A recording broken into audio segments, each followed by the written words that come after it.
Picture this. It's a Tuesday morning in March 2025. You're checking your phone over coffee when 3 breaking news alerts hit your screen simultaneously. Chinese warships cross Taiwan Strait median line. Russian tactical nuclear weapons move to Belarus border. Iran closes Strait of Hormuz after Israeli airstrikes. 3 separate crises, 3 different regions. But here's what most people don't understand. They're not separate at all. What you're looking at isn't 3 isolated conflicts. It's the opening moves of a coordinated global war that military strategists have been quietly preparing for since, unlike the gradual escalations of World Wars I and II, World War III won't build over months or years. It will explode across multiple continents within days, maybe hours, triggered by a carefully orchestrated sequence designed to overwhelm Western response capabilities. This isn't speculation or fear-mongering. This is based on classified Pentagon assessments leaked to the Wall Street Journal, NATO's strategic planning documents obtained by European defense publications, and the very real military exercises currently taking place across 3 continents by what intelligence analysts now call the axis of resistance: Russia, China, Iran, and North Korea. According to the latest national intelligence estimate reviewed by the Senate Intelligence Committee, the probability of simultaneous multi-theater global conflict has increased from 15% in 2020 to over 60%. As of December 2024. That's not distant possibility. That's coin flip odds that the world as you know it could end before summer. So let's cut through the noise and examine the 3 deadliest flashpoints that could trigger World War III. Not someday, not if tensions continue to escalate, but right now, with the pieces already in motion and the fuses already lit.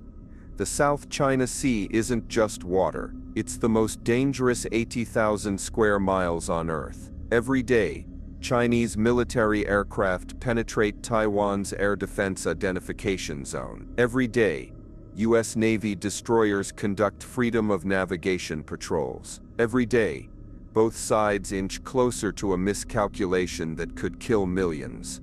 But here's what makes this different from every other Taiwan crisis since 1950. China is no longer just threatening invasion. According to satellite intelligence analyzed by the Center for Strategic and International Studies, the People's Liberation Army has positioned over 2,000 short and medium-range ballistic missiles directly across from Taiwan. That's enough firepower to devastate Taiwan's air bases, ports, and command centers in the opening hour of conflict. More critically, China has fundamentally changed its military doctrine. Previously, Beijing's strategy relied on a prolonged blockade to force Taiwan's surrender. Now, according to leaked Chinese military planning documents obtained by Japanese intelligence and reported by the Yomiuri Shimbun, China's timeline is 72 hours. 72 hours to invade, occupy, and present the world with a fait accompli before U.S. reinforcements can arrive.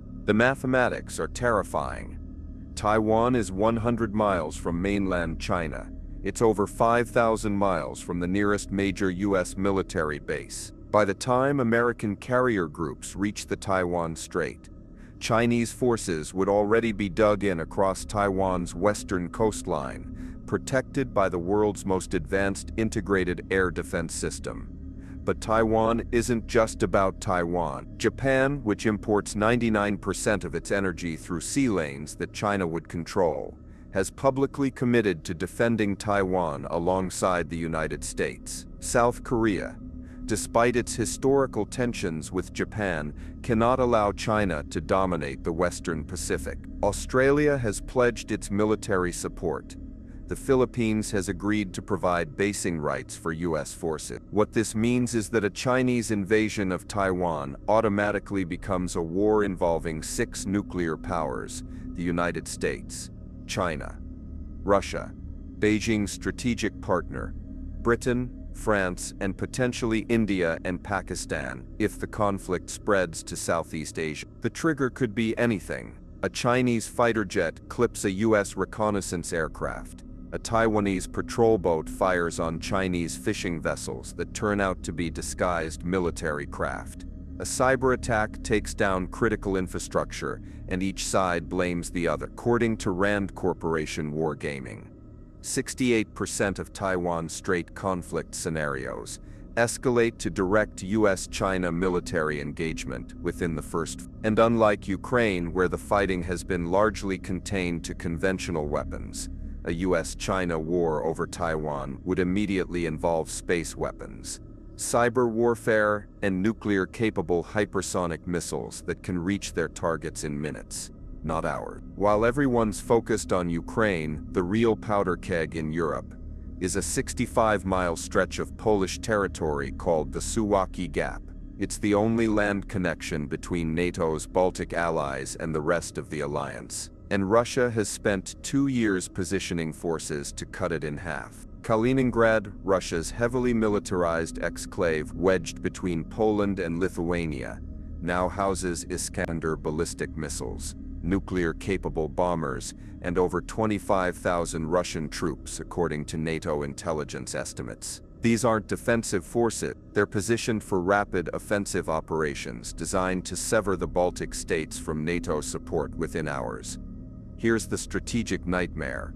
If Russia moves to close the Suwałki Gap, NATO faces an impossible choice: launch an immediate counterattack against Russian forces and risk nuclear escalation, or watch Estonia, Latvia, and Lithuania get cut off and potentially overrun. Article 5 of the NATO treaty requires collective defense, but how do you defend allies you can't reach? Recent Russian military exercises, codenamed Zapad 2024, explicitly practiced this scenario. According to Lithuanian defense officials and confirmed by German intelligence, Russian forces rehearsed rapid deployment across the Kaliningrad-Belarus corridor, effectively surrounding the Baltic states, while maintaining plausible deniability about their ultimate intention. The terrifying part is the timeline. According to NATO's own classified assessments leaked to Defense News, Russian forces could completely cut off the Baltic states in as little as 36 hours. US and European reinforcements would take a minimum of 72 hours to organize, move, and engage. That 36-hour gap is what military planners call a fait accompli window, enough time for Russia to create facts on the ground that would require a massive, potentially nuclear, war to reverse. Belarus, now hosting Russian tactical nuclear weapons for the first time since the Soviet collapse, provides the perfect staging ground. Alexander Lukashenko has repeatedly stated that Belarus would support Russia in any conflict with NATO. That means Russian forces wouldn't just be attacking from Kaliningrad, they'd have a 400-mile front extending from the Baltic Sea to the Ukrainian border. Poland, which shares borders with both Kaliningrad and Belarus, has quietly mobilized its largest military buildup since World War II. According to Polish Defense Ministry statements, and confirmed by US European Command, Poland has positioned 3 armored divisions along its eastern border and activated its territorial defense forces nationwide. The trigger points are everywhere. Russian aircraft violate Baltic airspace daily. Electronic warfare systems jam GPS and communications across the region. Mysterious explosions have damaged critical infrastructure in Estonia and Latvia, with evidence pointing to Russian sabotage operation. Unlike the gradual escalation we've seen in Ukraine, a Russian move against the Baltic states would require immediate NATO response under Article 5. There would be no time for diplomatic negotiations, no gradual escalation ladder. It would be nuclear powers shooting at each other from day one. The Strait of Hormuz is 21 miles wide at its narrowest point. Every day, tankers carrying 21% of the world's petroleum liquids pass through this choke point, and Iran has spent decades preparing to close it. But this isn't just about oil disruption anymore. Iran's nuclear program, now enriching uranium to 60% purity according to International Atomic Energy Agency reports, is weeks away from weapons-grade capability. Israeli Prime Minister Benjamin Netanyahu has repeatedly stated that Israel will not allow Iran to acquire nuclear weapons under any circumstances. The collision course is set. What makes this flashpoint uniquely dangerous is the alliance structure. Iran has formal defense agreements with Russia and growing military cooperation with China. Israel has ironclad U.S. security guarantee when Israeli jets take off to destroy Iranian nuclear facilities. And according to multiple intelligence sources, those strike plans are finalized and ready. They won't just be attacking Iran, they'll be attacking a Russian and Chinese strategic partner. According to leaked Pentagon planning documents reported by the Washington Post, the U.S. maintains 40,000 troops across the Persian Gulf region specifically to keep the Strait of Hormuz open. Iran's Islamic Revolutionary Guard Corps has positioned anti-ship missiles, fast attack boats, and naval mines to close the strait within hours of any attack on Iranian territory.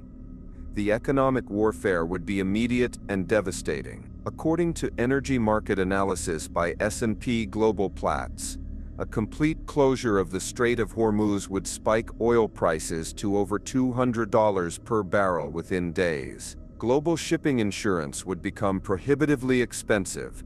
Supply chains dependent on Middle Eastern energy would collapse, but the military escalation would be even more dangerous. Russia has already moved advanced air defense systems into Iran, including S-400 missiles that can threaten U.S. and Israeli aircraft throughout the region. Chinese naval forces have established a permanent presence in the Persian Gulf for the first time in centuries. An Israeli strike on Iran would automatically trigger U.S. military involvement to protect its regional allies and keep energy flowing. Iranian retaliation would target U.S. bases across the Middle East. Russian and Chinese forces would face immediate pressure to support their Iranian ally or risk losing credibility with authoritarian partners worldwide. The mathematics of modern warfare make simultaneous crises exponentially more dangerous than sequential ones. U.S. forces cannot effectively manage major combat operations in the Western Pacific, Eastern Europe, and the Persian Gulf at the same time. That's not opinion.